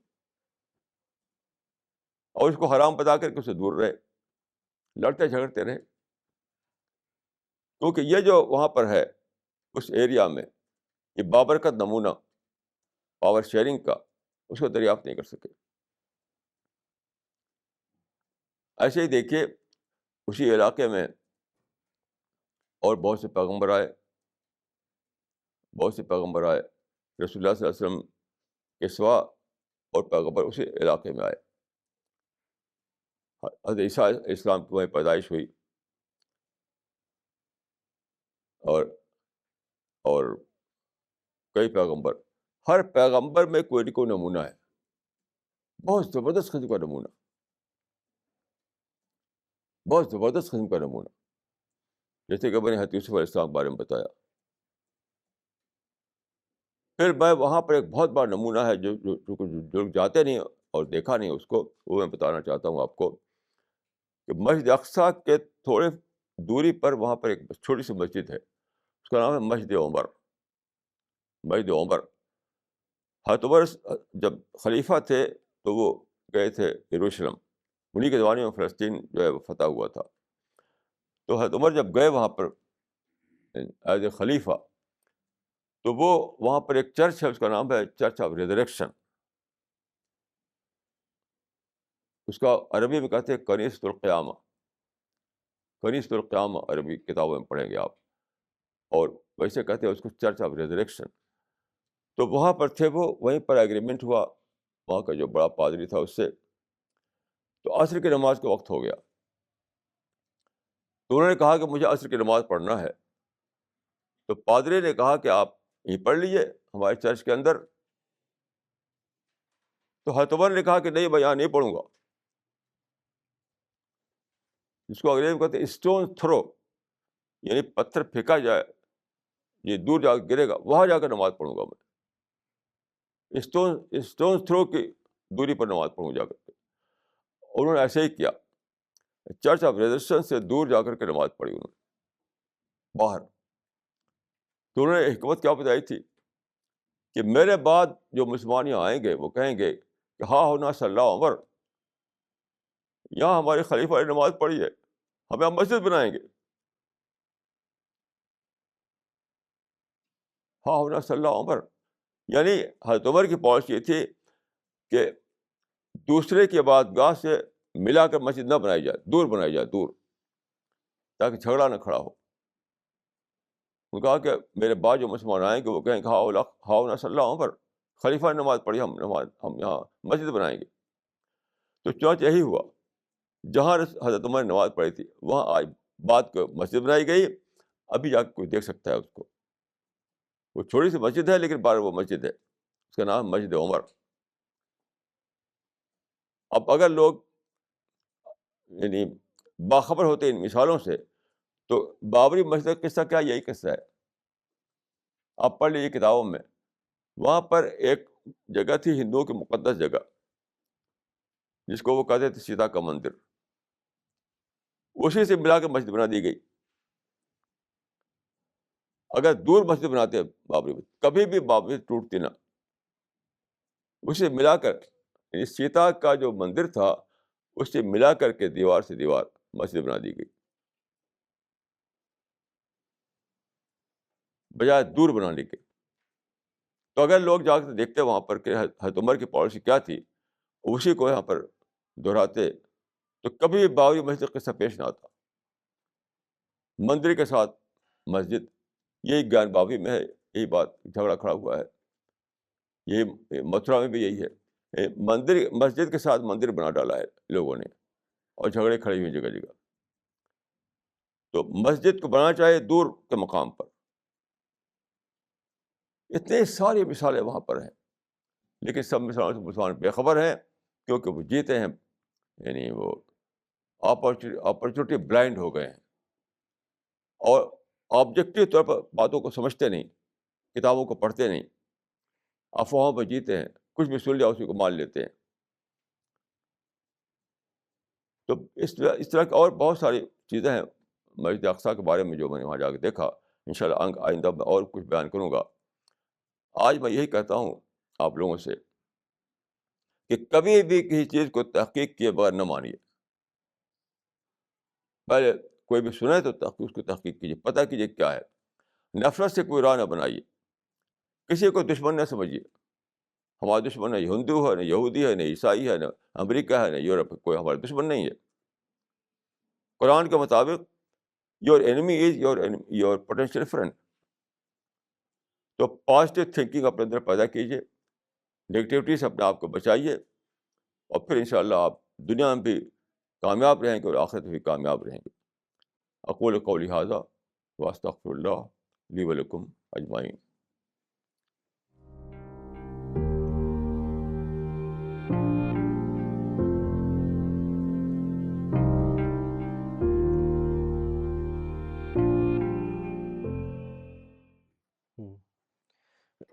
This question is from Miss Nagma. Maulana, in the one of the panel discussion which was happening in Tel Aviv, one of the CPS member asked the Palestinian leader, Mr. Muhammad Shataya, who was present there, that in Islam, suicide bombing is unlawful. Then why is it that they are resorting to suicide bombing? To that he responded that it is not a religious battle, it is a fight of land. What are your comments on that? دیکھیے میں نے بھی سنا تھا یہ ان کا جواب. قرآن میں ہے کہ انما ہے کلمۃ ہوا قائلها. یہ آدمی کہتا ہے بغیر سوچ سمجھے یوں ایک بات. کوئی اس کا میننگ نہیں, کوئی مطلب نہیں ہے. اس لیے کہ لینڈ کے لیے آپ لڑ رہے ہیں تو لینڈ ملنا چاہیے نا. ہر لڑائی کسی اینڈ کے لیے, کسی رزلٹ کے لیے ہوتی ہے. جب شروع کیا تھا لڑائی انہوں نے 1948 میں, تو فلسطین کا مور دین 50% کے پاس تھا. آج کچھ بھی نہیں, سب چھن گیا. تو لینڈ کی لڑائی لڑ رہے ہیں اور لینڈ چھنوا رہے ہیں. یہ لڑائی ہے, یہ تو سر تاپا ایک اسٹوپڈ کام ہے. یہ کچھ بھی نہیں, نتھنگ ہے. نہ پولیٹیکل ہے نہ ریلیجس ہے. یہ اسٹوپڈ وار ہے یہ. آپ سوچئے, کوئی بھی کام, بس بزنس آپ کریں تو کس لیے آپ کو انکم ہوگی, جاب آپ کریں تو اس لیے کہ آپ کو سیلری ملے گی. کوئی بھی آپ کام کرتے ہیں تو کسی اس کا کوئی پرپز ہوتا ہے. تو لینڈ کی لڑائی اس لیے کہ ہونا چاہیے کہ لینڈ ملے آپ کو, ہے تو لینڈ آپ کھو رہے ہیں. تو now the time is to revise, to reassess the whole thing. 60 سال بیت گئے تو اب انہیں کہنا چاہیے کہ ہمیں شرم آتی ہے کہ ہم نے ایسی لڑائی لڑی کہ جو تھا اپنے پاس وہی کھو دیا ہم نے. اب تو ہمیں ری اسیس کرنا ہے, ہمیں بتاؤ کہ کیا کریں, بتاؤ کہ ہم کیا کریں. ری اسیس کرنا چاہیے, ریوائز کرنا چاہیے, یہ اعلان کرنا چاہیے کہ وی ویئر رانگ. یہ جو کہا انہوں نے, وہ کہنا چاہیے تھا کہ وی ویئر رانگ, کیونکہ لینڈ ملی, لینڈ چھن گئی. 1948 میں لوگ لڑائی چھوڑی تھی, اب 60 برس بیت گئے ہیں. آپ کتابوں میں پڑھ لیجئے, ہسٹری پڑھ لیجئے. 1948 میں بالفور پلان کے تحت جو ملا تھا انہیں لینڈ, وہ فلسطین کا مور دین 50% تھا. آج ان کے پاس کچھ بھی نہیں ہے, سب چھن گیا, سب قبضہ کر دیا دوسروں نے. تو لینڈ کی لڑائی تھی, یہ تو لینڈ کو چھیننے کی لڑائی تھی, لینڈ کو کھونے کی لڑائی تھی. یہ کوئی لڑائی ہے؟ یہ اسٹوپڈ وار. انہیں کہنا چاہیے تھا we are wrong, we are blind, we are blind. ہمیں بتاؤ کہ ہم کیا کریں. ہر ایکشن, دیکھیے کوئی بھی ایکشن آپ لیں تو اس کو ریزلٹ اورینٹڈ ہونا چاہیے, کوئی ریزلٹ نکلے. یہاں تو الٹا ہو رہا ہے, الٹا. یعنی کھربوں روپیہ برباد کیا اسی میں, بے شمار جانیں اس میں ضائع ہوئیں. فلسطینی وہاں سے بھاگ کر دوسرے ملکوں میں چلے گئے. جس اینگل سے دیکھیے یہ کھونے کی وار تھی, لینڈ کی وار تھوڑی ہے. یہ لینڈ کی وار نہیں, یہ کھونے کی وار ہے, تباہی کی وار ہے. اب کہنا چاہیے لوگوں کو کہ we are blind, we committed a grave mistake. اب ہمیں بتاؤ کہ ہم اب سے کیا کریں. Now the time is to reassess, to revise the whole matter. یہ کوئی جواب نہیں, یہ انما ہے کلمۃ وقائلها کمصداق ہے. This question is from Mr. Devender Mohan. How does one know whether the inspiration received is correct or not? دیکھیے ہم کرائٹیرین مانتے ہیں قرآن کو, کیونکہ قرآن ہی ایک ایسی بک ہے, یعنی ڈیوائن بک, جو ان آلٹرڈ ہے, جو پریزروڈ ہے. تو وہی ہے کرائٹیرین. ہم خود کرائٹیرین نہیں ہیں. میں اس کو نہیں مانتا. اس ایک تھیوری جو ہے کہ آدمی کے اندر ہی سب کچھ ہے. ایک کتاب چھپی ہے, اس کا نام کیا, آئی ایم دیٹ. کسی کو نام یاد ہے ٹائٹل اس کا؟ ایک کتاب آئی ایم دیٹ, یعنی میں ہی وہ ہوں, یعنی میں ہی خدا ہوں. یہ تو ایک بالکل بیس لیس بات ہے, ایک فالس عقیدہ ہے کہ میں ہی خدا ہوں. اس لیے میں مانتا ہوں اس تھیوری کو جو کہتے ہیں, میں دویتواد کو مانتا ہوں, ادویت کو نہیں مانتا. میں دویتواد کو مانتا ہوں, ادویتواد کو نہیں مانتا. میں الگ ہوں, خدا الگ ہے. تو خدا نے اپنی کتاب بھیجی ہزاروں سال تک, بار بار وہ کتابیں پریزرو نہیں رہیں. سب کتابوں میں کیا ہوا, آلٹریشن ہو گیا. قرآن وہ کتاب ہے جو آج بھی پرزرو ہے، اس کی لینگویج بھی وہی ہے، اس کا ٹیکسٹ بھی وہی ہے، سب کچھ، تو وہ ہے کرائٹیرین. تو میں جہاں تک تعلق ہے، مجھے خدا کے فضل سے روزانہ انسپریشن ہوتا ہے، روزانہ، آج بھی ہوا. میں اس کو کیا کرتا ہوں، اس کو میں جو کہتے ہیں ٹیلی کرنا، کمپیئر کرنا قرآن سے. اگر وہ قرآن کے مطابق ہے تو میں ایکسپریشن صحیح تھا، اس کے خلاف ہے تو وہ غلط تھا. تو میں جس سچائی کو میں ڈسکور کیا ہے اس کے مطابق میرا یہ ماننا ہے. This question is from Mr. Muhammad Zubair. Maulana, I was explaining creation plan of God to a friend. After listening everything, he said, "Why doesn't God leave me alone? I don't want heaven, neither hell. I don't want to give exam in this world. Why doesn't God just leave me out of all this?" دیکھیے، یہ بھی کہنے کی بات ہے. آپ alone ہو جائیے، کون آپ کو روک رہا ہے الون میں؟ مطلب خدا کی ہوا میں سانس مت لیجیے، خدا کے سورج سے روشنی مت لیجیے، خدا کی زمین میں مت رہیے، خدا کے جو فوڈ پیدا ہو رہا ہے زمین سے اس کو نہ کھائیے.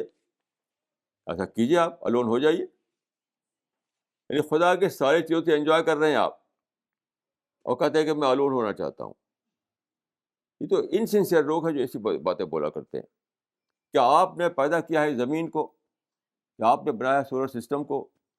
کیا آپ زمین کو فرٹائل بنایا ہے جو کہ فوڈ نکلتا ہے اس سے؟ آپ نے سسٹم بنایا ہے کہ وہ آکسیجن سپلائی ہو رہا ہے ہر طرف سے؟ بنایا ہے آپ نے؟ نہیں بنایا ہے تو آپ کا نہیں ہے وہ، آپ چھوڑ دیے اس کو، الون ہو جائیے. ایک سیکنڈ بھی الون ہو کر نہیں رہ سکتے آپ. یہ کہنے کی باتیں ہیں، آپ ایک سیکنڈ بھی الون نہیں ہو سکتے. آج صبح میں اٹھا بستر سے تو اٹھنے میں تھوڑا سا میں ایسے ترسے ہو گیا تو میں گرنے لگا. کیوں گرنے لگا؟ زمین کی گریوٹی جو ہے اس میں آ گیا میں. اگر میں سیدھا رہوں تو گریوٹی سے میں نہیں جھکوں گا، زیادہ جھک جاؤں تو گریوٹی مجھے کھینچ لے گی. تو میں سوچا کہ انسان سیدھا کھڑے ہونے پر بھی یعنی بس میں نہیں اس کے سیدھا کھڑا ہو سکے. آپ بس یہ بھی نہیں کہ آپ سیدھے کھڑے ہو سکے، ذرا سے ادھر جھکے تو زمین گریوٹی کھینچ لے گی آپ کو، ادھر دم سے گر پڑیں گے آپ. ابھی ہمارا جو سیٹلائٹ گیا ہے اوپر، جو چاند کے ککشا میں آ گیا ہے، یعنی وہ اس کے اسفیئر میں آ گیا ہے، وہ گھوم رہا ہے چاند کی طرف. تو کیا ہماری سائنس نے ایسا کیا ہے؟ زمین کے اندر کے جو گریوٹی ہے اور چاند کی جو گریوٹی ہے اس کا یہ سب کارنامہ ہے. اب جانتے ہیں کہہ جاتا ہے راکٹ زمین سے چاند سیدھے نہیں جاتا ہے ایسے. جیسے اگر کار جاتی ہے یہاں سے نکلے تو سیدھے ہم چلے گئے فرید آباد. وہ جو گریوٹی ہے اس سے کنٹرول ہوتا ہے. وہ ایسے چلے گا پہلے، پھر وہاں جا کر ایسے ہونے لگے گا. وہ یہ سب کون کرتا ہے؟ لا آف نیچر ہو رہا ہے، ڈیوائن لا سے ہو رہا ہے. تو جو یہ کہتا ہے کہ میں الون رہنا چاہتا ہوں تو الون رہ کے دکھاوے. وہ تم الون رہ نہیں سکتے ہو. خدا کا جو لائف سپورٹ سسٹم ہے اس سے الگ ہو جاؤ، تو اپنے کو ڈیٹیچ کر لو اس سے. خدا کا جو لائف سپورٹ سسٹم ہے اس کو اپنے ڈیٹیچ کر لو اس سے.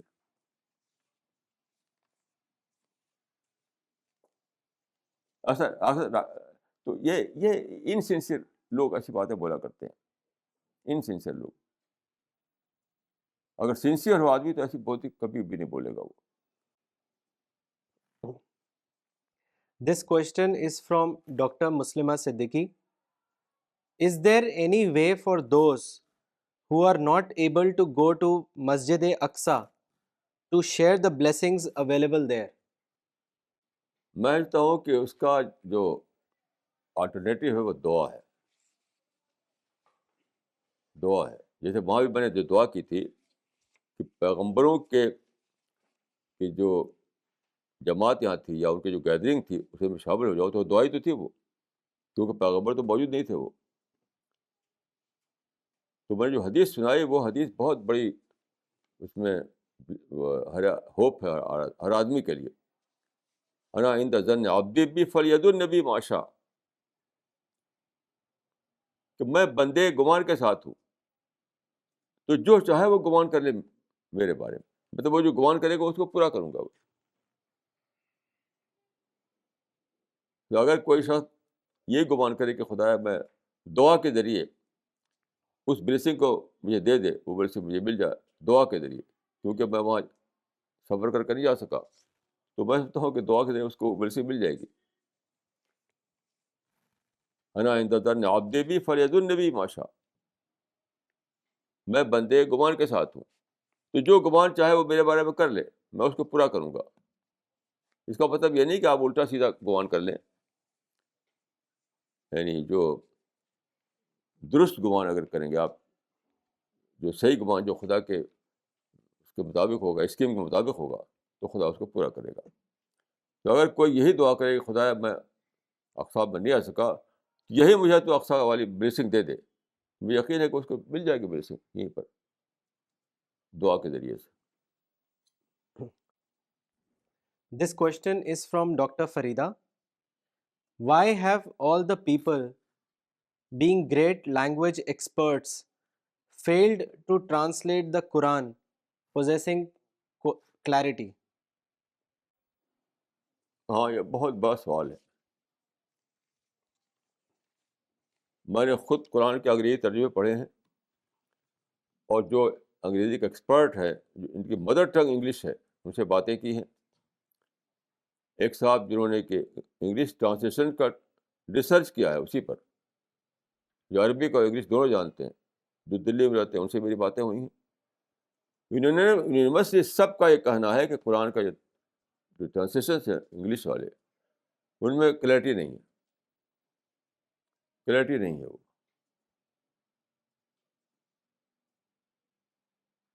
تو یہ بہت بڑا کوشچن ہے کہ ایسا کیوں ہے.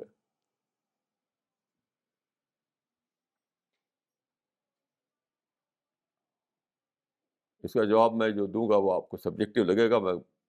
میرے پاس سبجیکٹو جواب ہے، آبجیکٹو جواب نہیں ہے اس کا. اس کا جواب میرے پاس ہے، لیکن وہ جواب سبجیکٹو ہے، وہ آبجیکٹو نہیں ہے، یاد رکھیے. سبجیکٹو جواب کیا ہے؟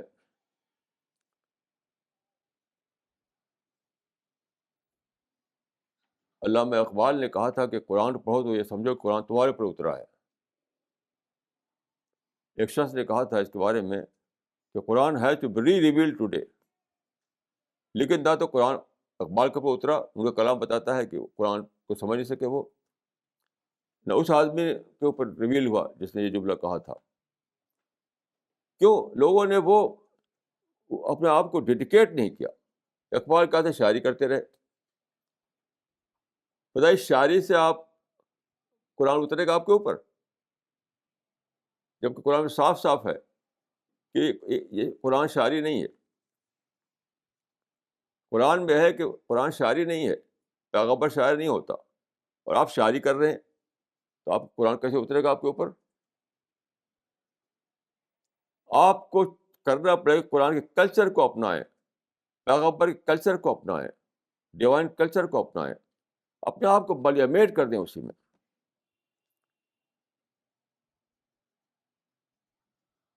آخری حد تک اپنے آپ کو اسی میں جو کہتے ہیں ملین کر دیں. تب کیا ہوگا؟ تب آپ کو معرفت ملے گی، تب آپ کو ریئلائزیشن ہوگا، تو قرآن اترے گا آپ کے اوپر. یعنی اترے گا کس معنی میں؟ یعنی معرفت کے معنی میں اترے گا. تو پھر آپ کو قرآن سمجھنے لگیں گے آپ. تو میں اپنے بارے میں کہہ سکتا ہوں کہ میں اپنے آپ کو اسی میں فنا کر دیا، ہلاک کر دیا اپنے کو. اور میں کہہ سکتا ہوں قرآن میرے اوپر اترا، یعنی اپنے معنی کے اعتبار سے، اپنی میننگ کے اعتبار سے، الفاظ کے اعتبار سے نہیں. جس کو کہتے ہیں، یعنی محدثین کے یہاں ایک لفظ ہوتا ہے معرفت حدیث. اگر آپ میں سے جو حدیث کو پڑھا ہوگا تو محدثین ایک لفظ بولتے ہیں، ایک ٹرم، معرفت حدیث. یعنی حدیث کی پہچان، حدیث کی پہچان. تو اسی طرح سے معرفت قرآن بھی ہے، قرآن کی پہچان. جو آدمی اپنے آپ کو قرآن میں اتنا زیادہ ڈیڈیکیٹ کرے کہ اس کو قرآن کی پہچان ہو جائے تو وہ صحیح ٹرانسلیشن کر سکتا ہے، اس کی ٹرانسلیشن میں کلیئرٹی ہوگی. نہیں تو نہیں ہوگی. قرآن کی پہچان تو ہوئی نہیں آپ کو.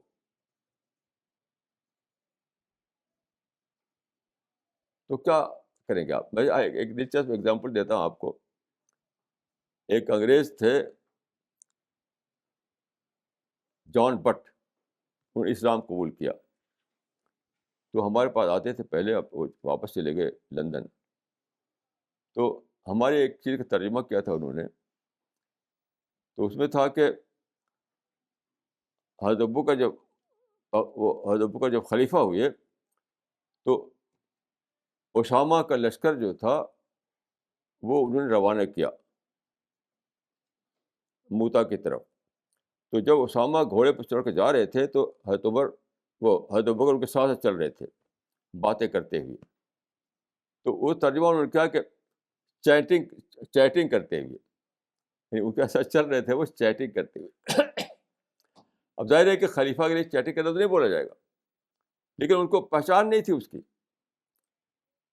کی پہچان نہیں تھی کسی بھی چیز کی. یاد رکھیے، سائنس ہو، فلاسفی ہو یا قرآن ہو، کسی بھی چیز کو ایک چیز ہوتی ہے پہچان. جیسے جوہری ہوتے ہیں، جو ڈائمنڈ مرچنٹ ہوتے ہیں، ان کو ڈائمنڈ کی پہچان ہو جاتی ہے. آپ آج کل زمانے میں ایسے ڈائمنڈ بنے ہیں بالکل ہو بہو اسی کی طرح کے ہوتے ہیں، نیچرل ڈائمنڈ کی طرح، لیکن وہ پہچان لیتے ہیں اس کو. ہم آپ نہیں پہچان پائیں گے.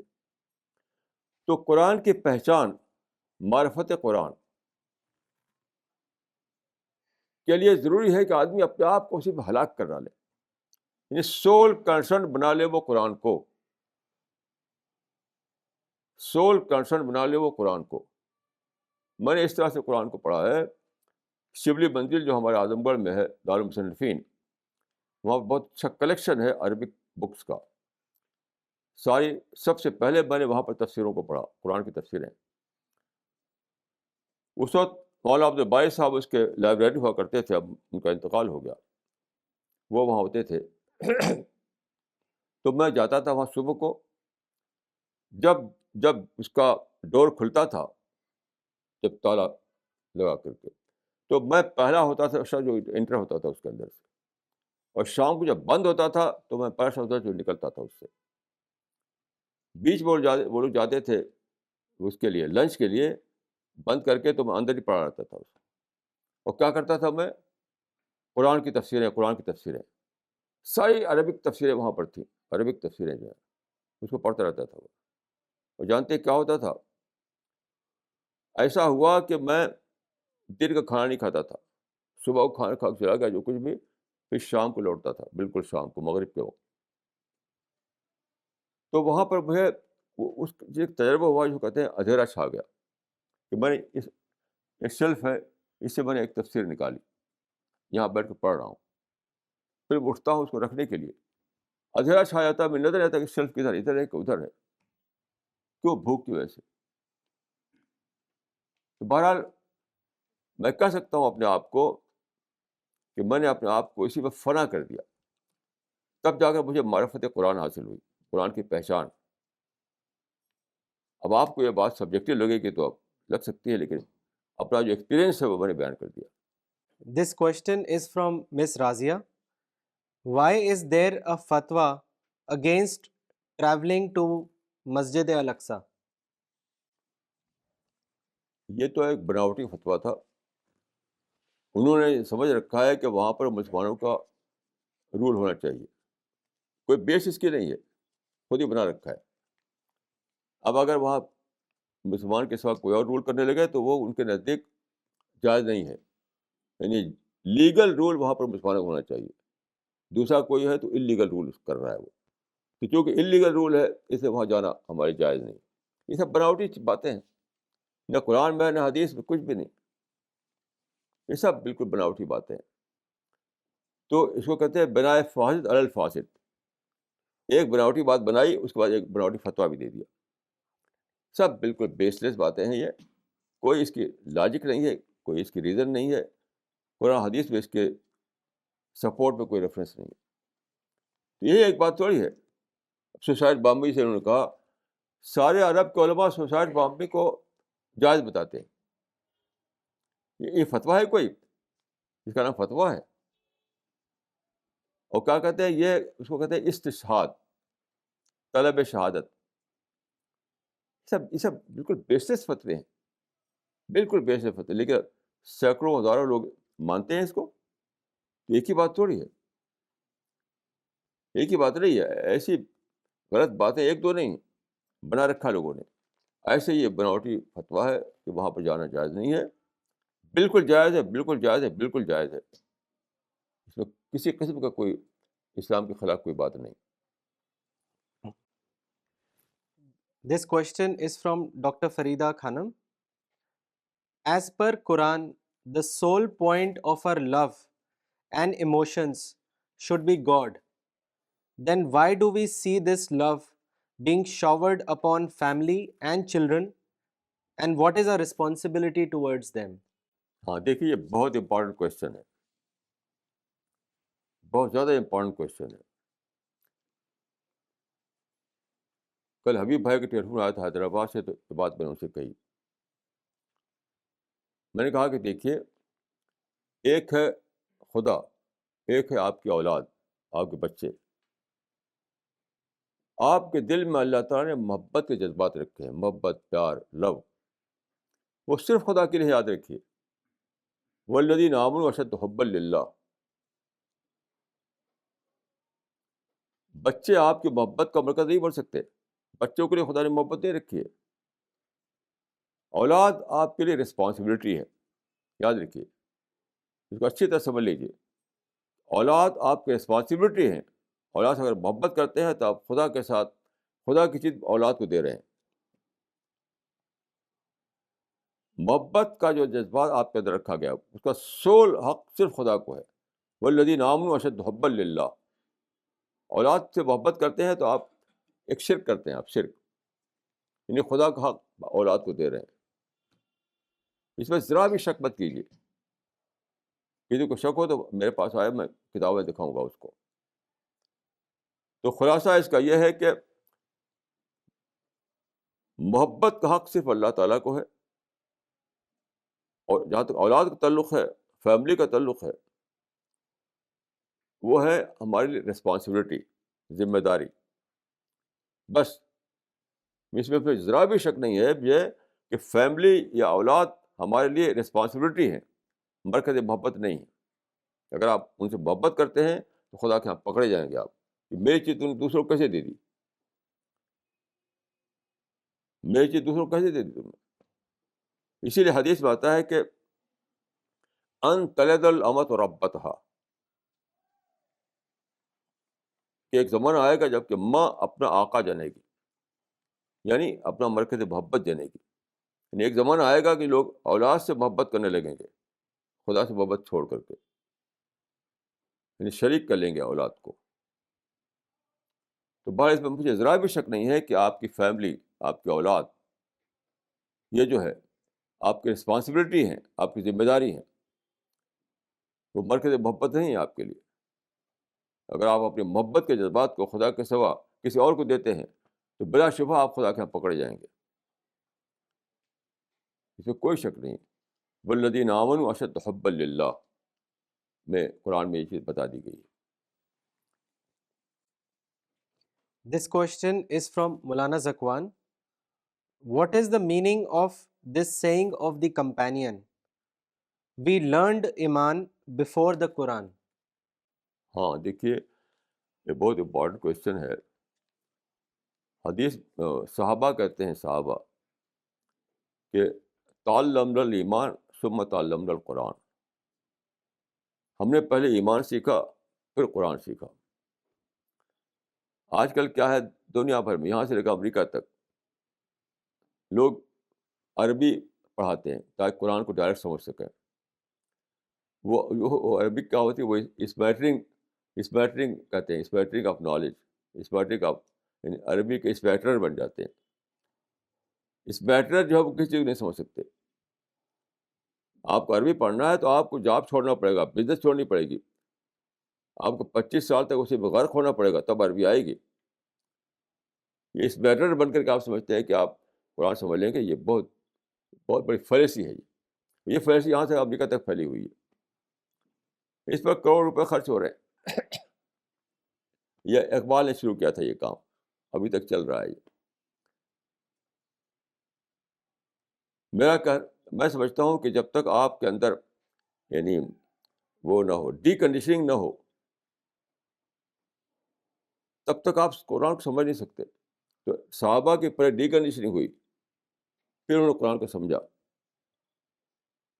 مائنڈ تو بدلا نہیں ہے, مائنڈ تو وہی ہے جو پہلے والا مائنڈ تھا. اب آپ نے عربی پڑھ لیا, کچھ بھی الٹا سیدھا مائنڈ نکالیں گے,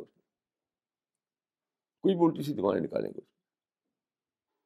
کیونکہ ہر آدمی دیکھیے اپنے مائنڈ سیٹ سے چیزوں کو دیکھتا ہے. اب ہم پیدا ہوئے ایک ماحول میں, وہاں بڑی کنڈیشننگ ہوتی رہی, وہ ساری کنڈیشننگ دماغ میں بھری ہوئی ہے, ساری کنڈیشننگ دماغ میں بھری ہوئی ہے.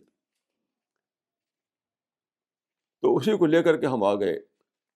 یہ سب کیا ہے, ڈی کنڈیشننگ پہلے ہوگی, پھر قرآن کو سمجھنا اس کے بعد کو آئے گا. اگر آپ نے ڈی کنڈیشن نہیں کی اپنی, تو ہمارا جو لٹریچر ہے وہ ڈی کنڈیشننگ کے لیے. جو اتنی ساری کتابیں ہمارے چھپی ہمارے مشن سے, وہ ڈی کنڈیشننگ کے لیے. اسی لیے میں روز کہتا ہوں کہ پہلے تو ہمارا رسالہ میگزین پڑھو, ہماری کتابیں پڑھو, پھر قرآن کو سمجھ پاؤ گے. اگر اپنی مائنڈ کو نہیں بنایا, اپنے آپ کو پریپیئر نہیں کیا, تو کچھ نہیں سمجھو گے. بہت اچھا ایک مجھے یاد آتا ہے, پروفیسر رمن جو تھے, جو ان کو نوبل پرائز ملا تھا, آپ جانتے ہوں گے رمن کو, رمن ایفیکٹ ان کا مانا جاتا ہے سائنس میں. تو ان سے کسی نے کہا کہ آپ لوگ جو سائنٹسٹ لوگ ہیں, کوئی بڑا آپ کو کوئی بڑی اپلبدھی نہیں آپ کی, کوئی بڑا کارنامہ نہیں کیا ہے آپ نے, کیوں آپ لوگ ایکسپیریمنٹ کرتے ہیں, ایکسپیریمنٹ اس میں کچھ فلیش ہو جاتی ہے کوئی چیز, تو وہاں سے آپ پکڑ لیتے ہیں کہ بھائی یہاں یہ چیز ہے. تو رمن نے جواب دیا کہ تم یہ بات صحیح کہہ رہے ہو, لیکن ہاں ان کا تھا ان کا تھا کہ بائی ایکسیڈنٹ ہوتی ہے, ساری ڈسکوری جو ہے بائی ایکسیڈنٹ ہوتی ہے. تو انہوں نے کہا کہ ایسا ایکسیڈنٹ صرف سائنٹسٹ کو پیش آتا ہے, کیونکہ وہ پریپیئرڈ مائنڈ ہوتا ہے. ایسا ایکسیڈنٹ صرف سائنٹسٹ کو پیش آتا ہے کیونکہ پریپیئرڈ مائنڈ ہوتا ہے. تو دیکھیے اپیئرڈ مائنڈ ہونا سائنس میں بھی ضروری ہے, فلاسفی میں بھی ضروری ہے, بزنس میں بھی ضروری ہے, جاب میں بھی ضروری ہے, ایسی قرآن میں بھی ضروری ہے. اگر آپ اپیئرڈ مائنڈ نہیں ہیں اور یوں ہی آپ نے عربی کچھ سیکھ لی, کچھ اس بیٹر بن کے اس کے اب کہتے بس میں قرآن کو ڈائریکٹ پڑھوں گا, تو آپ کچھ سمجھے گے نہیں, کچھ بھی سمجھ میں نہیں آئے گا. اس وجہ سے میں کہتا ہوں کہ دو میں سے ایک کا چوائس آپ کے لیے ہے. یا تو 25 سال تک مدرسے میں داخل ہو کر کے آپ عربی پڑھیے, ایک اسکالر بنیے, سچ مچ اسکالر, تب تب آپ تب آپ ایسا کر سکیں کہ قرآن کو ڈائریکٹ سمجھ سکیں. اور نہیں تو یہ کتابیں جو لکھی گئی ہیں یعنی مائنڈ کے پریپریشن کے لیے, ڈی کنڈیشننگ کے لیے, اس کو پڑھیے پہلے. جب اپنے مائنڈ کے آپ ڈی کنڈیشن کر چکے ہوں, اس کے بعد قرآن پڑھیے, پھر آپ کو ٹرانسلیشن بھی قرآن سمجھ میں آ جائے گا, اور ویسے بھی سمجھ میں آئے گا. یہی ہے تعلم الایمان ثم تعلم القرآن کا مطلب. This question is from Mr. Idris. Maulana, what is the definition of muhabbat? Secondly, how would you describe the feelings of companions towards the Prophet, mother and child feelings towards each other, and thirdly, a native feeling towards his or her country? دیکھیے قرآن میں صاف صاف لکھا ہوا ہے, قرآن سے شروع کیجیے سوچنا, کہ انما اموالکم و اولادکم فتنہ, اولاد فتنہ ہے, اولاد ٹیسٹ ہے. یہاں شروع کیجیے سوچنا. محبت کیا ہے اس کو میں بتاتا ہوں, ہر آدمی جان سکتا ہے. میرا تجربہ ہے کہ جو آدمی اپنے بچے کو لے کر میرے مشن میں آتا ہے، میرے اس میں آتا ہے، تو میری بات سن نہیں پاتا، کیونکہ اس کا دل لگا ہوتا ہے بچے میں. وہ خود جان سکتا ہے، جو آدمی بچے لے کے آوے میرے اس میں، خود جان لے گا محبت کیا چیز ہے. ہر وقت اس کا دھیان لگا گا بچے میں. آدھی بات سنے گا بھی، آدھی بات نہیں سنے گا. تو سینٹیمنٹل جو تعلق ہو جاتا ہے اسی کا نام محبت ہے. سینٹیمنٹل تعلق. دیکھیے، ایک ہے ورکنگ تعلق، ایک ہے سینٹیمنٹل تعلق. محبت نام ہے سینٹیمنٹل تعلق کا، ورکنگ تعلق کا نہیں. میں سمجھتا ہوں کہ اولاد سے ورکنگ تعلق ہونا چاہیے، سینٹیمنٹل نہیں. یعنی بطور ذمہ داری کے. ہمارے پاس ٹائم کا اتنا زیادہ ہے. ما جعل اللہ لرجل من قلبین فی جوفی، کہ آدمی بیک وقت دو سے محبت نہیں کر سکتا. ایک کے معاملے میں ورکنگ تعلق اس کا رہے گا، دوسرے کے معاملے میں سینٹیمنٹل تعلق رہے گا. بالکل فطری ہے، بالکل بالکل ایک نیچرل بات ہے یہ. جو نہ مانے تو اب میں اس کو یہی کہہ سکتا ہوں، قرآن کو 10 بار پڑھو، 10 بار پڑھنے کے بعد رائے بناؤ، اور میں کچھ اس کے سوا نہیں کر سکتا.